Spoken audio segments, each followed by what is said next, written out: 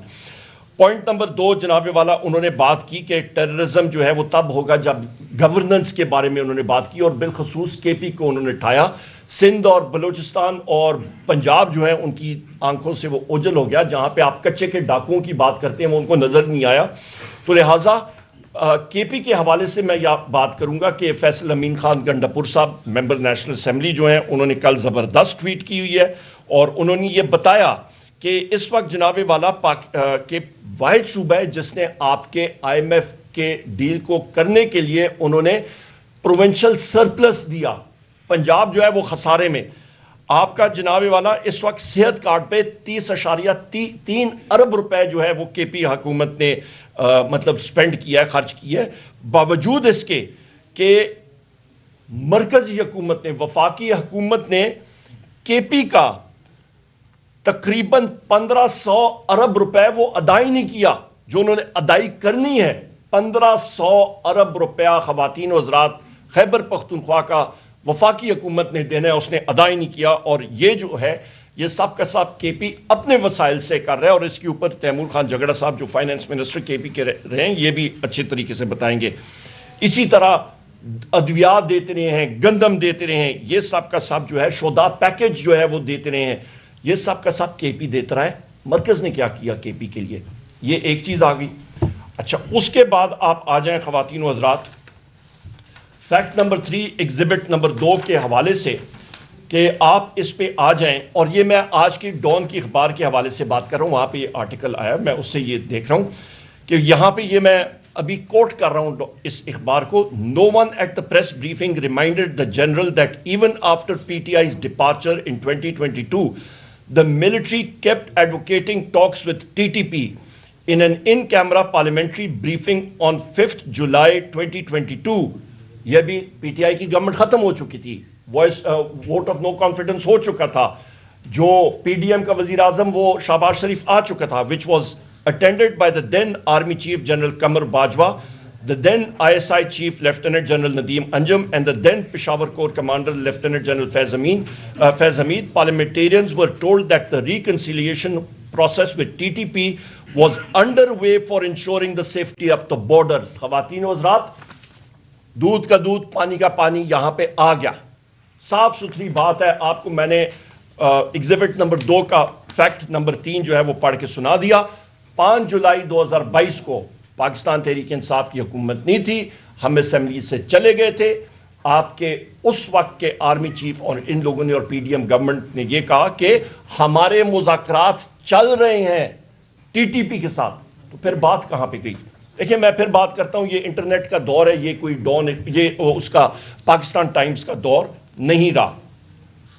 اس پہ ہم لوگ پھر آتے ہیں جناب ایگزیبٹ نمبر 3 پہ آتے ہیں. میں جلدی بات کرتا ہوں کیونکہ میرے ساتھیوں نے بات کرنی ہے. اس پہ وزیر اعظم عمران خان صاحب جس وقت وہ وزیر اعظم تھے تو یہ 8 نومبر کی جو آپ کی جو نیشنل سیکیورٹی کمیٹی کی بریفنگ تھی اس سے ایک دن پہلے وزیر اعظم عمران خان صاحب نے اپنے ایڈریس پہ اپنی تقریر میں قومی اسمبلی میں بات کی تھی کہ پاکستان جو ہے وہ امریکہ کے ساتھ پارٹنر ہوگا پیس میں, یعنی کہ امن میں, نہ کہ کانفلکٹ میں, یعنی کہ نہ کہ جنگ میں نہیں ہوگا, پر وہاں پہ پیس یا امن لانے میں پاکستان ضرور جو ہے وہ کام کرے گا. اور اس کے ساتھ ساتھ پاکستان, انہوں نے یہ بھی یہاں پہ بات کی کہ یہ بریفنگ کے بعد یہ بات ہوئی ہے کہ Pakistan efforts pave the way for dialogue between Afghan factions and warring groups. اور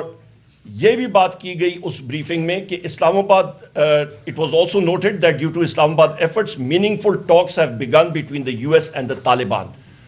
کہ پاکستان کی ایفرٹس کی وجہ سے طالبان اور امریکہ کے درمیان یہ ٹاکس شروع ہو چکی ہیں. اور اس وقت یہ بھی کہا گیا خواتین و حضرات کہ پاکستان's territory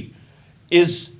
not being used in the ongoing conflict in Afghanistan and we hope that Afghanistan land is not used against Pakistan, the DGISI had said during the session. اس وقت فیض حمید صاحب تھے DGISI اور انہوں نے یہ کہا کہ پاکستان کی سرزمین جو ہے وہ افغانستان کے خلاف نہیں استعمال ہو رہی اور نہ ہی اور ہم لوگ یہی توقع کرتے ہیں کہ افغانستان کی زمین جو ہے وہ پاکستان کے خلاف نہیں استعمال ہوگی. اس وقت امن تھا خواتین و حضرات. وجہ کہ انٹیلیجنس ایجنسیز اپنا وہ کام کر رہی تھیں جس کے لیے انٹیلیجنس ایجنسیز بنی ہیں, نہ کہ وہ لگی ہوئی تھی میڈیا کے خلاف, میڈیا کے آپ کے اینکرز کے خلاف, رپورٹرز کے خلاف, میڈیا ہاؤسز کے مالکان کے خلاف, اور آپ کے سیاسی جو ہم لوگ پی ٹی آئی کے لوگ ہیں یا سیاسی مخالفین کے خلاف. تو یہ وہ چیزیں تھیں جو آپ کے سامنے تھیں. اس وقت پاکستان جو ہے وہ ترقی کر رہا تھا, اور یہاں پہ میں یہ کہتا چلوں خواتین و حضرات کہ یہ حقائق جو ہیں, فیکٹس آر سیکرڈ, یہ حقائق آپ کے سامنے میں نے رکھ دی ہیں. اور اس کے ساتھ ساتھ میں یہ بھی کہتا چلوں خواتین و حضرات کہ ہم لوگ 9 مئی کے حوالے سے بھی بات کرتے ہیں. 9 مئی اور 26 مئی کے حوالے سے مختصراً میں بات کروں گا کہ 9 مئی اور 26 مئی کا ہماری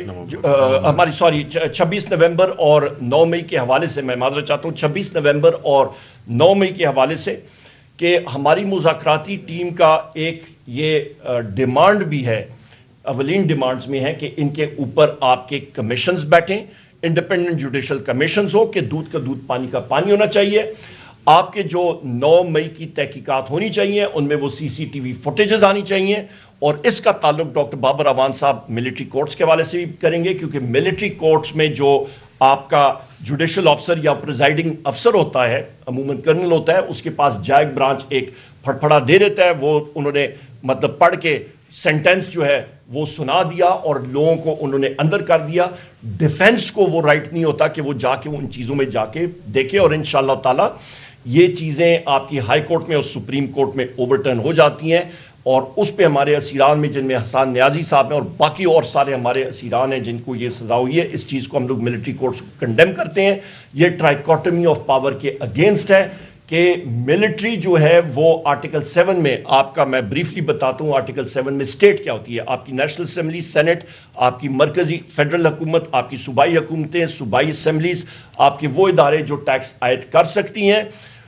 فوج, کوسٹ گارڈ, پولیس, یہ سارے کے سارے ذیلی ادارے ہیں. تو فوج کا ایک ملٹری کورٹ جو کہ ذیلی ادارے کا ایک ادارہ ہے جو اپنے لوگوں کے اوپر وہ کر سکتا ہے, مطلب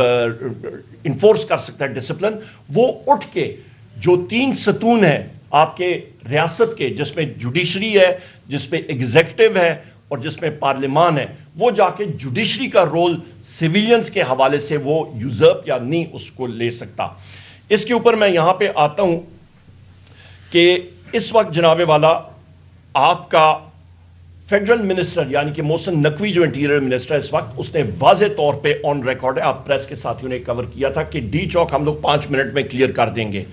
اور انہوں نے کیا. اور انہوں نے کس کے ساتھ کیا؟ انہوں نے امریکن اور برطانیہ کے جو ہتھیار دیے گئے تھے پاکستان کو 9/11 کے بعد دہشت گردی کی جنگ میں, ان رائفلز کو جس پہ آپ کی M60 light machine gun 7.62 into 51 millimetre جو rate of fire 850 bullets per minute ہے, ود نائٹ سائٹس آپ کی Remington 700 7.62 into 51 millimetre sniper rifle with night sights آپ کی آرکٹک 7.62 into 51 ملی میٹر, یہ کیلیبر ہے اس کا ود نائٹ سائٹس, یہ برطانیہ کی رائفل ہے سنائپر رائفل. یہ وہ رائفلز ہیں جو استعمال کی گئی ہیں, اور اس کی زندہ مثال یہ ہے جناب والا کہ جس وقت تیمور خان اور میں خود ہم لوگ گئے تھے محمد ادریس صاحب شہید کی فاتحہ خوانی کے لیے, تو وہاں پہ ان کے اہل خانہ نے بتایا کہ اسٹیٹ لائف بلڈنگ جو ہے اس کے اوپر سے فائر آئے تھے, 3-4 لوگ ہمارے وہاں پہ گرے تھے. محمد ادریس صاحب گئے, ان کو ریٹریو کرنے کے لیے گئے, اور ان کو پھر ہپ میں گولی لگی, اور وہ گولی, یہ گولیاں میں یہ بھی بتا دوں کہ یہ 7.62 into 51 ملی میٹر کی گولی, اس کی سپیڈ تقریباً جناب والا آپ کی ہوتی ہے آپ کی 1 کلومیٹر سے زیادہ اس کی رینج ہوتی ہے, اور یہ تقریباً 2400 فیٹ پر سیکنڈ اس کی سپیڈ ہوتی ہے, اور اس گولی کو چلایا گیا تھا تقریباً 150 گز پہ. تو جو رینج 1000 میٹر کی ہے وہ آپ 150 میٹر پہ چلائیں تو اس کی امپیکٹ اور طاقت کیا ہوتی ہے, اس کا پھر ایفیکٹ کیا ہوا کہ محمد ادریس صاحب کو جو ہپ میں گولی لگی تھی اس نے اس کا بلیڈر, اس کا انٹسٹائن پرفوریٹ کر دیا تھا, ان کو ڈیمیج ہوا تھا, وہ سرجری ان کی ہوئی, پر وہ ان سرجری کی زخموں کی تاب نہ لا سکے اور وہ شہید ہوئے. اسی طرح میرے اپنے حلقے میں ایک ہمارا ساتھی عمران عباسی صاحب, ان کو کندھے میں